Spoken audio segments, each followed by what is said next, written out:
we sell oxygen, which is used for oxygen-assisted melting.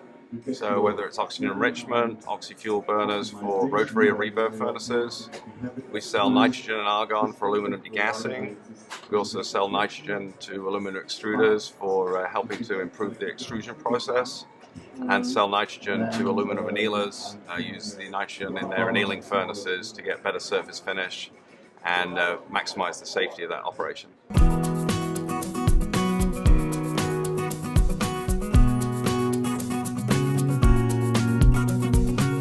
For melting operations, we can do anything from enriching customers' existing air to get more production.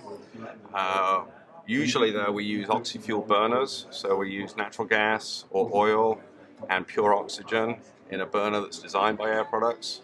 And we use those in rotary furnaces for increasing the productivity. You can typically get about a 30 to 40% production increase on a rotary furnace. And then we also boost reverb furnaces, particularly when an operation is looking for more production, like a lot of the rolling mills now with the demand in the auto industry are looking for more production in their cast houses. So we can use oxygen assisted melting technology to get more throughput from their existing operations. We're all about working with our customers to help the customer get better results. So there's having a technical background as a chemical engineer.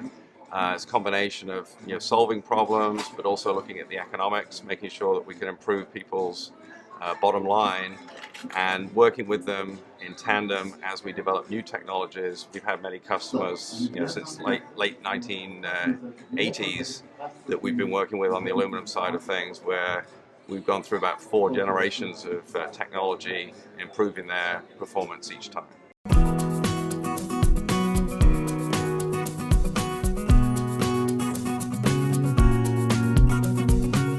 Worked recently with a company called Sapper Aluminum on the extrusion side of things. Basically, there we work with them to increase their production of their reverb furnaces. But we actually made some suggestions to them of other less expensive opportunities for them that would make sense for them to install before going with the oxy-fuel. Once they'd maximized the performance improvements that they could get from these other opportunities, they came back to us and said, hey, now that we've got everything that we can get with regenerative technology, with metal pumping, is there something else that you guys can add? And that's when we got involved with them on customizing a design for the particular furnace that they had a limitation on.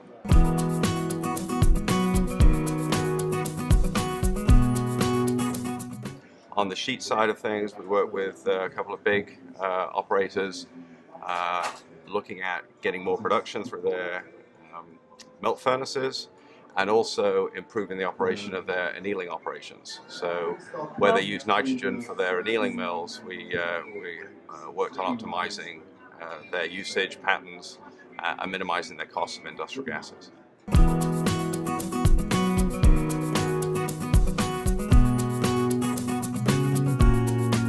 When you extrude aluminum, there's a lot of heat generated as the billet is pushed through the die, and there's a lot of extra surface area is uncovered.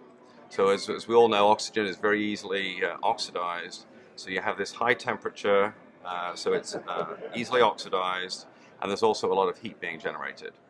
So what we do is we design flow patterns within the die and cut grooves in the die tooling to allow the nitrogen to get into the process, and it really does 2 things. One is sweeps out the oxygen from the area, and secondly it provides cooling. So it allows aluminum extruders to run faster speeds, get better quality, run more with the same dies, and there's less scrap. And particularly with alloys like a 6061 alloy with high magnesium, you can see a very significant boost in the surface finish and the productivity available by using the nitrogen.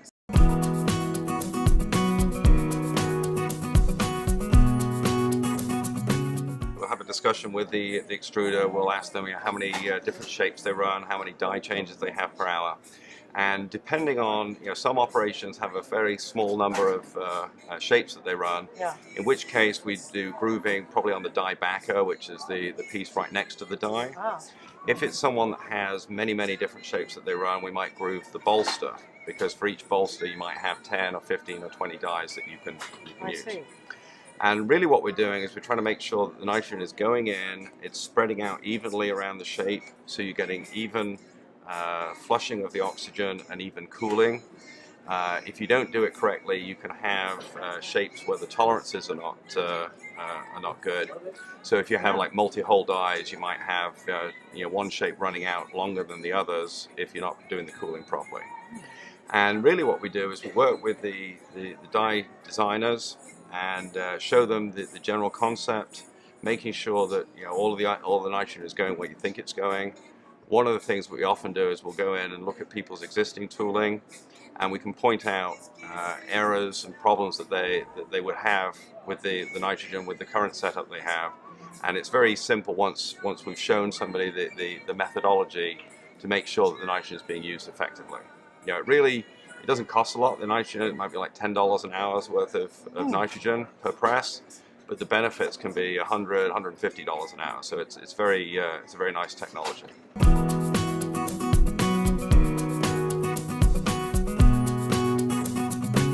The majority of extruders use gaseous nitrogen, although we do find when we go into extruders there are a lot of people that are paying for the nitrogen, but they're not getting the benefit because they're not doing it correctly. So a lot of times we'll, by spending a bit of time in the customer site, looking at their operation, we can kind of point out some of the mistakes. A lot of times you might have what's called a double die slide press, where the tooling come in from one side or from the other. A lot of those tooling setups, they'll have an injection point for the nitrogen on either side, but they typically don't tend to block up the other hole. So sometimes they can be firing nitrogen in one side and it just comes out the other side. So there's things like that once we show people how to do it more effectively, I think it provides a big improvement for them. And we're constantly working with our customers to address problems that they're seeing in the industry, or challenges or opportunities for extra production.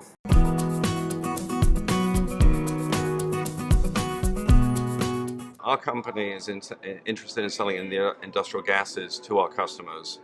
So we're a little bit different from a lot of equipment suppliers. We really want to make sure that the customers not only can use our technology in the short term, but for the long term. So we're less interested in selling someone some flow control skids and a burner, and more interested in having a partnership to allow them to get maximized production, better economics, and hopefully those will come with using our technology and our gases.